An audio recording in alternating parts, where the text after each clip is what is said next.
Hello friends, welcome to my channel again. Here's Varsha. हमने last video में बात करी थी हाइपरटेंशन की, तो उसमें मैंने आपको क्लिनिकल पार्ट बताया था। Now today is the second part and अब हम बात करने जा रहे हैं पीटी मैनेजमेंट ऑफ हाइपरटेंशन की। हाइपरटेंशन में फिजियोथेरेपी का क्या रोल होता है। फिजियोथेरेपी के रोल के साथ साथ आपको 3 बातें और याद रखनी है। Mark my 3 words. फर्स्ट, पहला क्या है, feed your heart healthy. Second is quit habits like tobacco, alcohol, smoking, and third one is have regular physical activities. If you are marked 3 words, then you will definitely control your hypertension and maintain also. अब हम बात करने जा रहे हैं PT management की, तो उससे पहले हम बात करते हैं कुछ गोल्स की। तो अब हम बात करने जा रहे हैं गोल्स की। तो गोल सेटअप में सबसे पहले है वेट रिड्यूस। इफ जो पेशेंट है अगर उसको हाइपरटेंशन है विद ओबेसिटी, तो फर्स्ट ऑफ ऑल हमारा गोल रहेगा weight loss. Then second, stress reduce. अगर कोई पेशेंट है जो कि उसको किसी भी तरीके का तनाव है, तो हमें क्या करना है, उस स्ट्रेस को रिड्यूस करने की कोशिश करनी। देन थर्ड पार्ट में हम रखेंगे कीप हेल्दी हार्ट, और हमें अपने हार्ट को हेल्दी रखना है। एंड अब हम बात करते हैं ट्रायो यानी 3।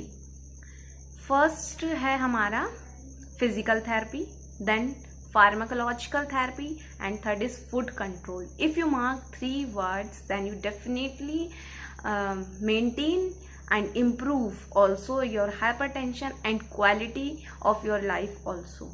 So अब हम देखते हैं पीटी मैनेजमेंट कि हमें क्या क्या करना है, किस किस तरीके से एक्सरसाइज कौन कौन सी करनी है। ठीक है, तो अब हम स्टार्ट करते हैं। तो अब हम बात करते हैं पीटी मैनेजमेंट। उसमें सबसे पहले हम बात कर देंगे ब्रीदिंग एक्सरसाइजेस की। जो ब्रीदिंग एक्सरसाइज होती है, it's a very helpful in hypertension.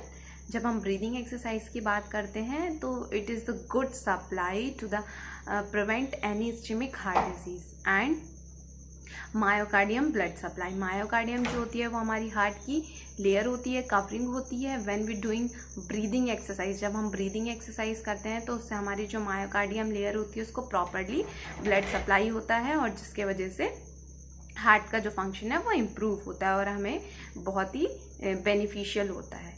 अब हम सेकेंड हम बात करते हैं कार्डियोवास्कुलर एक्सरसाइजेस की। जो कार्डियोवास्कुलर एक्सरसाइजेस होती हैं उसमें इंक्लूड है हमारा jogging, walking. Walking is one of the best. अगर कोई नॉर्मली वॉक कर रहा है, अगर कोई हाइपरटेंशन का पेशेंट है, तो उसके लिए वॉकिंग बहुत ही इम्पॉर्टेंट है और बहुत ही बेनिफिशियल है। जितना वो वॉक कर सके, एटलीस्ट 5 to 6 किलोमीटर्स तक वो वॉक कर सकता है। And according to depend the patient's ability कि वो कितना वॉक कर पा रहा है। ज़रूरी नहीं है कि वो इतना नहीं कर पा रहा है तो आप उसको कॉन्टिन्यूसली 2-3 किलोमीटर 4 किलोमीटर जितना वो चल पा रहा है उतना उसके लिए बेनिफिशियल है। And third one is a swimming. Swimming is one of the best for the hypertension management. अगर कोई है और जिसको हाइपरटेंशन है पर्सन को, और वो स्विमिंग करता है, तो it is a very good part and it's a very beneficial for the maintaining of the hyper. Static bicycle. Static bicycle is also a very good for the hypertension patient. अगर एक ही जगह पर वो bicycling कर रहे हैं, जो bicycles आती हैं, स्टैटिक बाईसाइकिल्स रहती हैं जो जिम्स वगैरह में भी प्रेजेंट होती हैं, उसको नॉर्मली हम घर पर भी यूज़ कर सकते हैं, तो it's also beneficial. Strengthening exercises and stretching also a beneficial for the hypertension.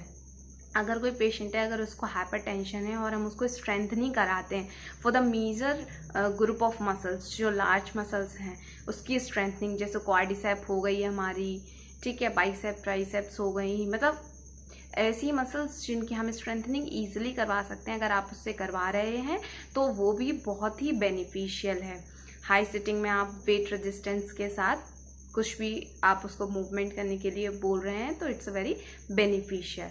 And stretching also, hams की, काफ की, बाइसेप की, ट्राइसेप्स की, पैक्ट्रोलिसिस की, बैक मसल्स, ट्रंक मसल्स की, विच इज़ वेरी हेल्पफुल।